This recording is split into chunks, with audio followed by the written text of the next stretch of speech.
Hey guys, what's up? Welcome back to my channel. If you are new here, welcome. I hope you stick around, so be sure to hit that red subscribe button down below, and I upload videos every Tuesdays and Saturdays.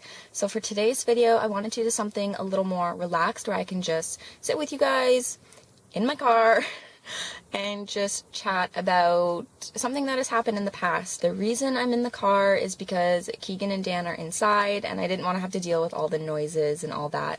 So so I just want to upfront just kind of apologize. I know I probably look really exhausted and kind of sad. Last week was Maya's first week of junior kindergarten, and for the most part it was a bit of a rough week. And then today being Monday when I'm filming, she didn't think she had to go back to school. So it was really hard and really emotional getting her on the bus. And I actually wasn't allowed to get on the bus with her today to help her get into a seat. So that really upset her. So I've been crying and I just didn't want to deal with the makeup and all that kind of stuff today. So I actually did a story time previously on Wandering with Littles, and I will link that down below so you guys can go check it out. I believe I did it during Veda, which is where you vlog every day for the month of April, and Mariah and I had so much fun doing that. I'm also going to link her channel down below. Be sure to go check it out. She has some really great videos.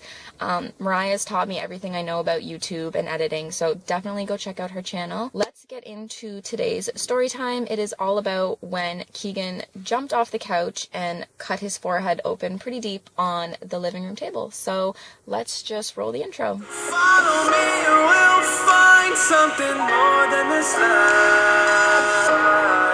'Cause I love the So this particular event took place the evening of July 24th, actually, and I'm not sure what day of the week it was, but I know that Dan had taken the dogs to the dog park, and it was around 7 o'clock when I said to the kids, like, okay, let's go, pajamas, teeth, we're getting ready for bed. When Daddy gets home, we're going for a car ride, and that's just kind of how we mellow them out and they fall asleep without a fight. So we did all that, and then I took off to the bathroom, and I can hear them like laughing and chatting, and I hear them stomping on the table. So I finish what I'm doing and I go out, and as I come down the hallway around the corner, Keegan's like Supermaning the couch, like he's about to jump. Well, Maya's laying on the floor actually between the couch and the table, and I look at him and I'm like, don't you dare.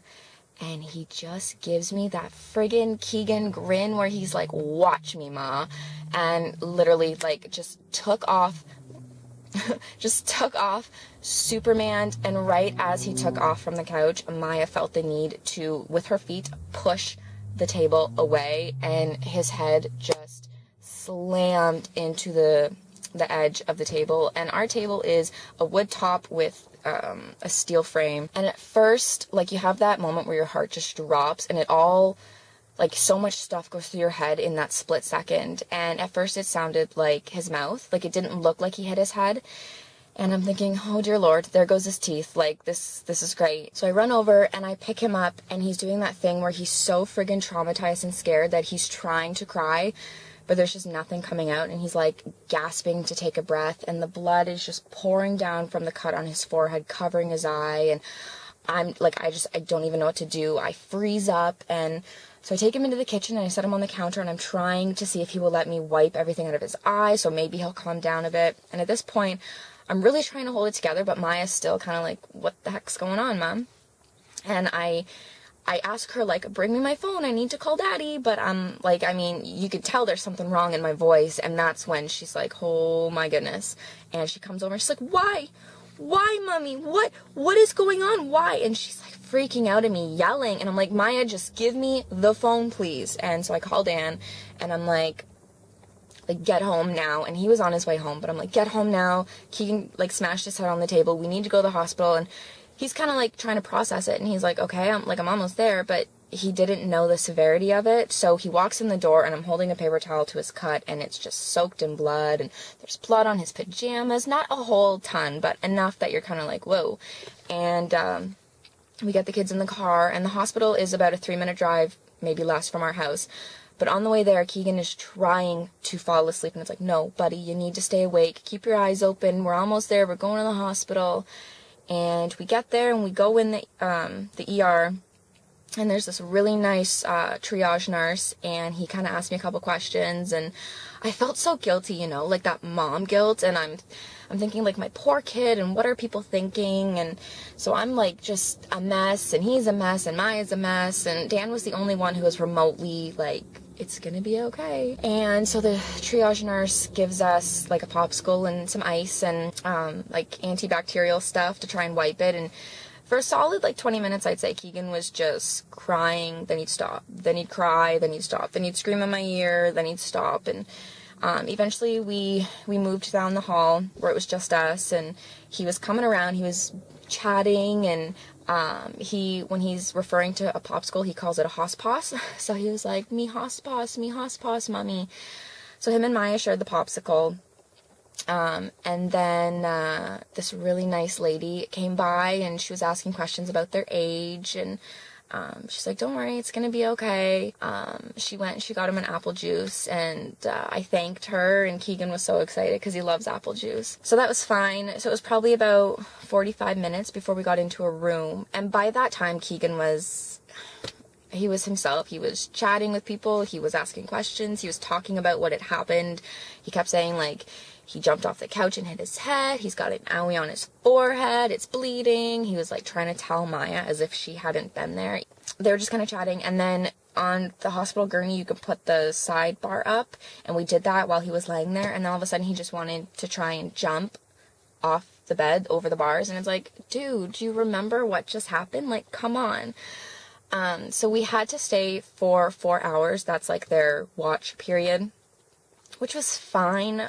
Of course we did, and we would time and time again if we had to. But when you have two kids so close in age who haven't napped all day and have been up since like 7 o'clock, you get to a point where you're just kind of like, oh my God, he's clearly fine. Can we go home, please? They were trying to like run up and down the halls, and they wouldn't stop yelling and talking, and they were just all over the place. And the apple juice was spilled on the floor, and the rubber boots came off. But then around 11 o'clock, the nurse came in, and he said, like, you know, he doesn't need stitches. We're just going to glue it, put the tape over it. And I was like, I don't want a scar. Like, I know that's superficial, but he's a little boy. He's got a very wide forehead. Like, I don't want him having a big scar on his forehead. He's like, no. You'll probably notice something forever because you witnessed it and you're his mom, but nobody else is ever going to notice anything. So I was like, okay. So he's wearing his latex gloves, and he puts the glue on, which burns. So of course Keegan starts crying, and then he goes to put the tape on, so he peels the backing off the tape, and his glove obviously gets stuck to the tape. So he's trying to put the tape over Keegan's cut, and then he's trying to like peel his glove away from the tape, and everything is moving. So safe to say he didn't get it lined up, and I'll insert a video clip right now of what it currently looks like 2 months later, but I feel like there's always going to be something there. We try and put vitamin E oil on it as often as everybody's always going to notice it. But we got out of there at 11:30, and we drove for about 20 minutes to get the kids to sleep and brought them inside. And then for 3 days after that, we had to leave the tape on and make sure that no water got on it or anything like that. But he's fine. He still likes to pick fights with the coffee table and be a little bit reckless. He's a little boy, but I think the hardest part from all of this is that we're constantly on edge now. Like, we just got to a point where it's like, oh, he's playing and he's a little boy and, you know, he's doing his thing, but now it's like, Keegan, stop, buddy, no, wait, walk slower, don't do that. And it's just like, you want to just let him be a kid, but at the same time, you know what could happen, so that's a little bit stressful. So that's it for this storytime video. If you liked this video and you want to see more story times, then be sure to thumbs up this video so that I know you liked it, and I'll definitely film more. I've got lots of stuff to tell for sure. So if you haven't already, be sure to hit that red subscribe button down below, and I will see you in our next video. Bye guys.